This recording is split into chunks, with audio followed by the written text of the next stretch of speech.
유자광의 등골이 오싹해지는 사건이 벌어집니다. 왕의 마음을 속속들이 읽던 유자광조차 말문이 턱 막힐 일이었죠.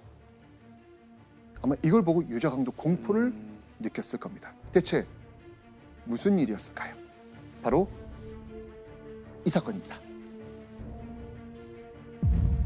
갑자사와 신하 100여 명이 죽거나 유배를 당하는 등 연산군의 폭정이 극에 달했음을 보여준 끔찍한 사건이었죠. 갑자사와 왜 일어난지 기억하십니까? 그렇죠. 그때 이제 그 두 명인가 얘기를 해요. 어머니의 죽음에 대한 사실을. 맞습니다. 전하의 모우께서는 결국에 사약을 받게 되셨나이다. 연산군은요, 어머니 패비윤 씨가 후궁들에게 중상모략당했다는 걸 알게 됩니다. 그로 인해 패비가 된 건 물론 사약을 마시고 죽었다는 것까지 듣게 되죠. 이때 어머니의 죽음에 대한 진실을 알게 된 연산군, 패비윤 씨를 중상모략한 성종의 후궁들을 죽여서 어떻게 했어요? 젓갈. 젓갈로 담가버렸죠. 이후 연산군의 손에 패비윤 씨와 관련된 신하들이 하나 둘 죽어나갔습니다. 사륙을 저지르는 연산군을 보면서 유자광은 무슨 생각을 했을까요? 아, 이제 상소문을 그만 써야겠다. 마지막인데 이제는 쓸 수가 없겠다. 유자광은요, 잘못하면 나도 죽을 수 있겠구나, 이런 생각 들었겠죠. 그렇죠. 그러면서 조용히 숨죽여 지냅니다. 교수님, 이때도 연산군의 비위를 잘 맞추면 그냥 무사히 살 수 있는 거 아닌가요? 네, 그럴 수도 있겠는데요. 근데 당시 갑자사화 때 보면은 연산군이 그런 이성적인 합리적 판단력이 많이 흐려진 상태거든요. 그러니까 천하의 유자광도 지금 연산군의 마음을 정확히 읽어내기가 쉽지 않은 거예요. 재미있는 게 그래서 갑자사화 때 동안에는 유자광이 조용히 지내요. 유자광도 조용하게 만든 연산군의 갑자사와. 와야. 유자광의 눈치로도 연산군의 마음은 읽을 수 없었던 겁니다.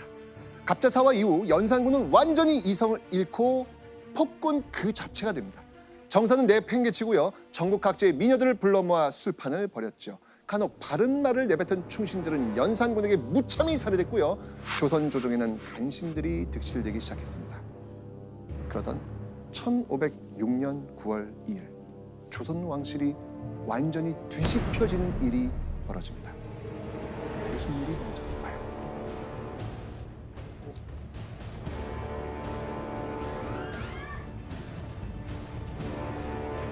옥새를 내놓고 동궁으로 옮기시죠. 조선에서 신하들이 왕을 폐위한 최초의 사건, 중종 반정. 중종 반정. 연산군의 광기 어린 행동에 참다 못한 신료들이 칼을 들고 일어난 겁니다. 반정을 일으킨 신하들은요, 단 하루 만에 연산군을 폐위시킵니다. 그리고 그 뒤를 이어 누가 지휘했다? 중종. 중종. 조선 제11대 왕 중종. 그렇게 하루아침에 연산군의 시대가 막을 내렸습니다. 폐위된 연산군은요, 강화도 교동도로 유배를 갔지요. 연산군 곁에서 아첨하던 간신들은 반정군의 손에 모조리 죽어나갔습니다. 그런데요, 이 중종 반정이 너무나도 충격적인 사실이 있습니다. 반정군 무리 가운데 아주 익숙한 어떤 한 사람이 보이는 겁니다. 누구였을까요? 잠깐. 설마 설마 이제 글로 갔어요? 와. 아니 언제 글로 갔대? 유자광? 유자광이었습니다. 이야. 유자광은 이제까지 연산군에게 마음에 들도록 정말 노력했잖아요. 네. 그런데 그 유자광이 연산군을 배신하고 반정 세력으로 돌아섰던 겁니다. 이야. 자, 중종 반정이 일어나기 전날 밤, 반정이 일어나기 직전 누군가가 은밀히 유자강을 찾아옵니다. 그들은 바로 거사를 주도한 반정 세력이었죠. 그들이 유자강을 찾은 이유, 그 이유는 폭정을 일삼는 연산군을 함께 몰아내자는 거였습니다. 교수님, 왜 반정 세력은 유자광에게 도움을 청한 건가요? 그러니까 유자광이 도청관을 3번이나 했거든요. 지금으로 말하면 경호원 더하기 수도경비사령부 사령관을 3번이나 한 거예요. 그러니까 지금 반정하는 그날 저녁에 이거를 부대를 새로 편성해서 이제 지휘관을 맡기는데, 그래서 반정 당시 때 1단의 독립부대를 지휘해요. 경험이 있죠. 그리고 유자광이 비록 서울 출신이지만 지략이 출중하고 뭐 그런 게 워낙 뛰어난 사람인 걸 다 아니까 그 반정했던 사람들도 유자광한테 손을 내민 거고, 유자광은 바로 손을 잡았던 것이죠. 바로. 그러면은 유자광하고 이제 주정들이 처음으로 합이 맞았던 게 그날인 거죠. 중종반정. 그렇죠. 자, 그렇다면 중종반정이 끝난 후 유자광 어떻게 됐을까요? 자, 그 기록이 있거든요. 우리 예원 씨가 한번 읽어봐 주시죠. 반정 세력 핵심이니까 의로운 일을 일으킨 공을 의논하여 3등으로 나누었는데 유자광, 신윤무, 박영문, 장정, 홍경주를 1등으로 하였다. 1등 공신이죠. 네, 맞습니다. 바로 유자광이 새로운 왕 중종 시대에 당당히 1등 공신 책봉을 받은 겁니다. 새롭게 즉위한 조선 제11대 왕 중종. 중종은요, 유자광이 모시게 된 무려 5번째 왕이었습니다. 그것도 당당히 1등 공신 자리에 올랐으니 유자광은 뭐 또 탄탄대로를 걷지 않았을까요? 네. 탄탄탄탄. 그렇죠. 탄탄탄탄탄탄대로. 탄탄탄탄탄.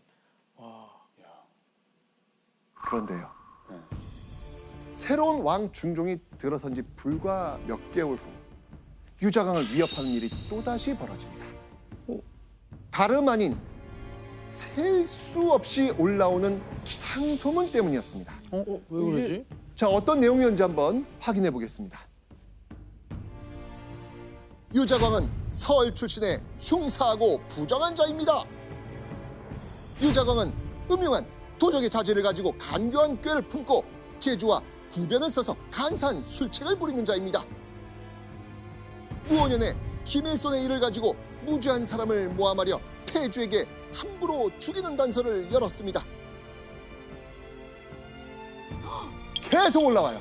자, 이 상수들의 공통적 내용 무엇입니까? 유자광의 이제 폭로. 네. 세조대부터 공격받은 출신 문제는 물론이고요. 과거 문제까지 유자광을 탐탁지 않게 여겼던 신료들이 총 공격을 한 겁니다. 와, 근데 1등 공신으로 같이 네, 그러니까. 같은 편인 줄 알았는데 그러니까. 아니었네요. 아, 무섭다. 그동안 유자광이 왕의 마음에 들기 위해 했던 모든 일들이 부메랑이 되어서 유자광에게 되돌아온 겁니다. 1507년 5월 유자광은 69세의 나이로 모든 관직을 내려놓고 강원도로 유배를 떠나게 됩니다.